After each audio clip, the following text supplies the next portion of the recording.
今年我们看到呢，这个楼市的这个房价在慢慢的走下坡路啊。据统计呢，这个平均房价已经回到了2019年的水平，这也是不敢想象的，因为在过去20年，房价呢都是在涨，不管你承不承认，反正你会发现房价是越来越高。那么很多人想啊，现在这个房价下跌了啊，那我就再继续等到以后呢，房子便宜了，我就可以出手买房子了。其实呢，对于这个买房者是一个好事，但殊不知房价下降的同时，有几类人是面临损失的，可能很多人根本就不在意，但是我们讲房地产影响了80%的行业，也影响了很多的普通老百姓。今天呢，就来跟大家讲一讲房价下跌以后有几类人呢会面临损失。如果大家有什么不同的意见呢，都可以在评论区进行留言互动。首先第一个群体呢就是开发商，很多人说到这里呢就会讲开发商永远都是赚钱的，他会有什么损失呢？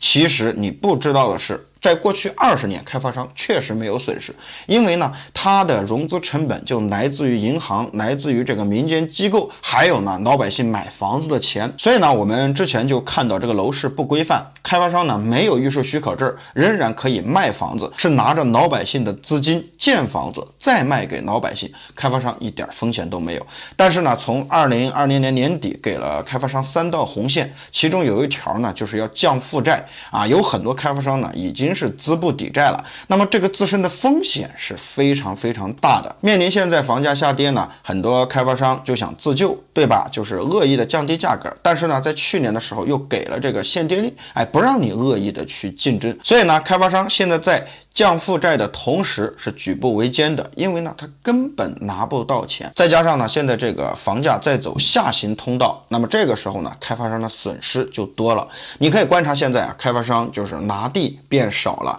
而且呢变得谨慎了，也不会呢恶意的降价了。可以说开发商的日子呢，但我认为呢这倒是一个好事儿。开发商不好过就会明白自身的风险，那同时呢也加速了这个房地产开发商的一个洗牌，到最后能够留下来的就是有实力的一些开发商，那对于我们老百姓买房子来讲呢是有保障的。第二个群体呢就是没有买房的，很多人说没有买房怎么会有损失？其实呢你要搞明白一点，我们这里说的房价下跌是属于呢相对的，而不是绝对的。房子还是要看地段的。我们之前讲过，1、2线城市的房价和3、4线城市的房价会两极分化。那我不知道呢，前几天大家有没有看到北京的一套法拍房？原本呢这个小区的均价呢大概只有20万左右每平方，但是这一套房子到最后的拍卖成交价已经达到了39万每平方。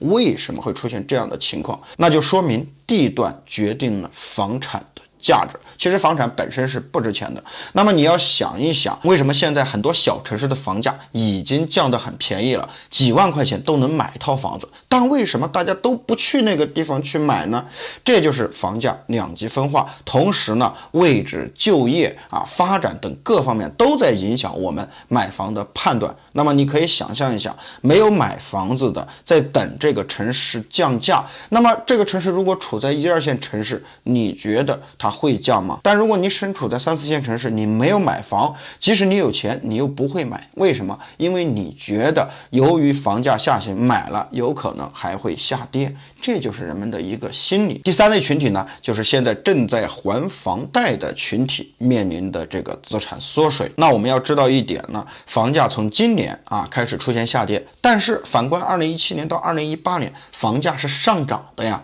当时有很多人是被迫上车，害怕呢现在不买房子未来更买不起，所以在房价最高的时候去接手了这个房产。那么当时不光是房价比较高，房贷的利率也非常高。前几年我们看到这个房贷利率大概呢平均就在6%左右，意味着你每个月还的利息要多很多。那么到了现在为止仍然在还这个贷款，虽然说今年呢有降低了这个利率，但是这只针对没有买房的群体，已经买了房子的群体呢还是按照以前的贷款利率在进行。那房价下跌的时候呢，也就意味着你拥有的这套房子的总价值在下跌，那么同时呢我们还在按部就班的还着银行的利息。可以说我们现在还着贷款，就是一个损失。第四类受影响的群体呢，就是房产中介从业人员。那这个呢，其实就很好理解了啊。之前呢，在2017年到2018年，全国各个城市的大街小巷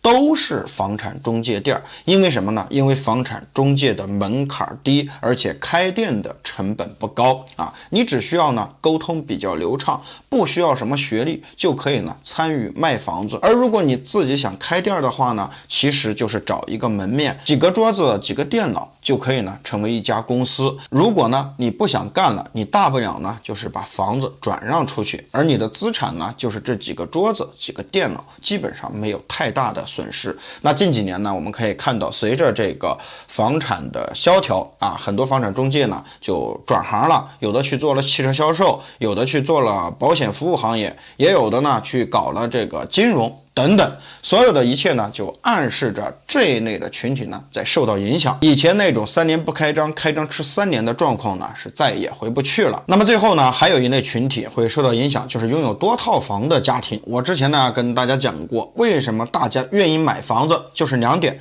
第一呢，持房成本非常低，很多人买了房子还可以把房子租出去，即使呢有贷款也不害怕。另外一点呢，就是他们相信过去20年房价一直都涨，能够为自己呢积累财富。但是呢，房住不炒以后呢，我们看到房价慢慢的在回归理性，未来呢还有针对楼市的更多的调控出台。那么终极的就是我们所说的房地产税。房地产税呢，不管是根据面积也好，还是根据人均面积，还是根据套数也好，总归呢慢慢的会成型。那么也就意味着我们的持房成本在增加，一方面呢是房价下跌，资产呢会缩水，另外一方面呢房地产税来了，持房成本增加，这样的话呢会影响我们的总资产。好了，今天的视频呢就讲到这里了，我们下期视频再见，拜拜。